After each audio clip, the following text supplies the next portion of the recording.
Pinagpapaliwanag din ng COMELEC ang gubernatorial candidate na nagsabi namang hindi pwedeng pangit ang mabibigyan ng nursing scholarship. May isa pa itong pahayag na inalmahan naman ng Bangsamoro Autonomous Region in Muslim Mindanao. At nakatutok si Sandra Aguinaldo. Usap-usapan ang tila requirement ng Misamis Oriental sa mga bibigyan ng nursing scholarship na binanggit ni Governor Peter Unabia. Ayon sa re-electionist, dapat sila ay mga babaeng magaganda. Di man pwedeng maot. Kaya kung luya na ang mga lalaki, at tubangon sa pangit nga nurse, naunsa naman. Musamot atong sakita na. Bukod pa yan sa isa pang pahayag ni Unabia na inalmahan ng Bangsamoro, Autonomous Region and Muslim Mindanao o BARM na nasa video na ito mula sa COMELEC. Tanong niya sa mga nakikinig, ayos ba kung mula sa BARM ang magiging mga mayor sa kanilang lugar? Katoliko nga simbahan gibong baha. Gusto mo mabunta din Pangitabo ni nga real sa BARM areas. Bangsamoro Autonomous Region. Masakir sa Maguindanao, nakadungog namin ni sa una. Last election, adunay harassment sa Ingog City. Upat ka kapitan dito sa Ingog Giras, gisaka. Kisay nagsaka ang mga Maranao. Antuhin ninyo, kung may tabo nga mapulihan ang atong mga katbang punpun, mga mayors, di ka na sa BARM area.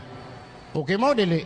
Ayon sa tagapagsalita ng BARM, ang pahayag ni Unabia ay hindi nararapat at nagpapakita ng kakulangan sa mas malalim na pagkakaunawaan at cultural sensitivity dialogue. Kinwestiyon din ang pahayag ni Unabia laban sa mga Maranao at Bangsamoro, lalo sa panahong ibinabalik at pinapatibay ang relasyon nila sa ibang paniniwala. Hiningan namin ng pahayag si Unabia pero nagsabi siyang bukas na siya haharap sa media. Pero sa isang statement, sinabi niyang distorted ang video na lumalabas sa Facebook.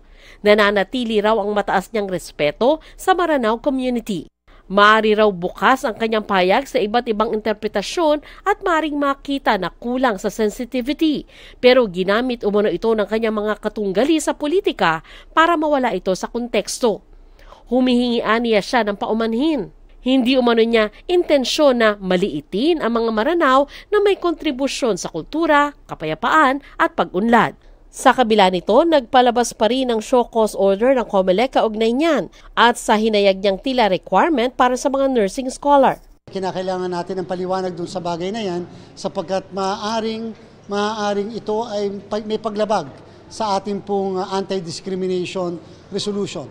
Tatandaan po natin, yung ating anti-discrimination resolution ay hindi lamang naman para sa kababaihan kung hindi sa relihiyon. Pinagbabawal din daw sa kanilang resolusyon ang labeling o pag-aakusa sa individual o grupo bilang aktivista, terorista o kasama sa kriminal na grupo. Binigyan si Unabia ng 3 araw para ipaliwanag kung bakit hindi siya dapat sampahan ng reklamong election offense o petition for disqualification. Wala po nakalagay sa guidelines natin na apology or I am sorry bilang pagpapababa ng kaso o pagpapababa ng bigat ng sinabi. May paalala rin ng COMELEC sa mga kandidato. Pakiusap natin sa ating mga kandidato. Kayo po ay modelo ng madami. There is greater responsibility na nakaatang po sa ating mga balikat na dapat hindi po tayo pinapamarisan sa mali. Para sa GMA Integrated News, Sandra Aguinaldo, nakatutok 24 oras.